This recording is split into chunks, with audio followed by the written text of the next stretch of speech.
Okay, so the Oilers really didn't have a good game last night. I know they won, but there was really no reason for them to come away with 2 points other than Cam Talbot. I actually don't think that they've been dominated quite like that all year up to this point. And normally I would be really concerned about the team being rewarded for an effort like that, because what can happen is when you get away with a game like that, you can start to develop bad habits. But when the game ended last night, I wasn't concerned. I was actually relieved, because with the Oilers' injury situation, what it is right now, they just needed to get to the Christmas break without being completely out of the playoff race.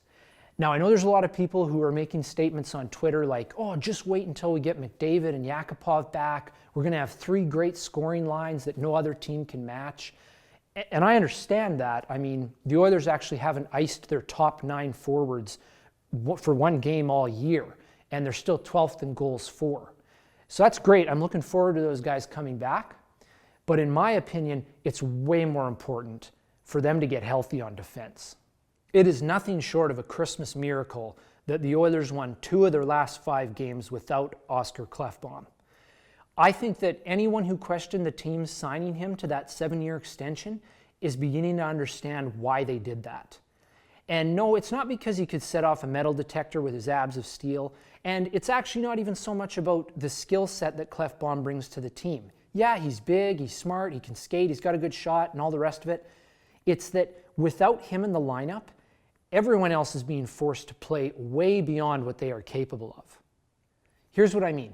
If I had to grade the Oilers' depth chart on defense right now, this is how I would break it down. Andrej Sekera is a number 2. Oscar Klefbom is a number 3.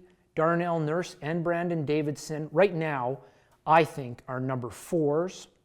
Mark Fayne and Eric Gryba are number 6 defensemen, and Justin Schultz is a number 1 defenseman in the American Hockey League. Clearly, they don't have a number 1 right now.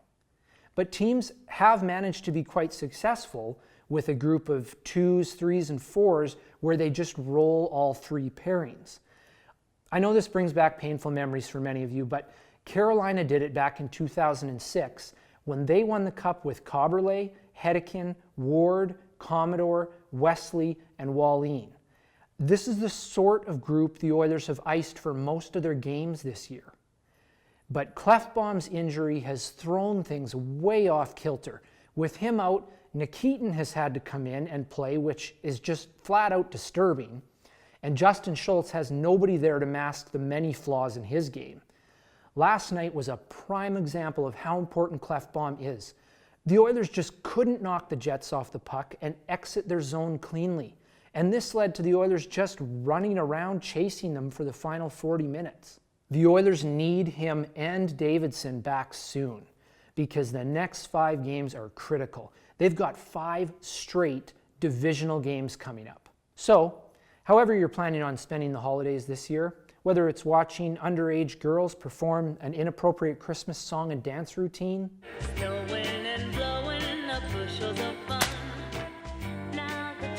watching lots of hockey, well, 'tis the season, la la la la la la la Fontaine, or just spending time with your loved ones. Can I refill your eggnog for you? Get you something to eat? Drive you out to the middle of nowhere? Leave you for dead? Let's all hope that the Oilers' defense corps gets some much-needed rest and recuperation over the break. Merry Christmas and Happy New Year.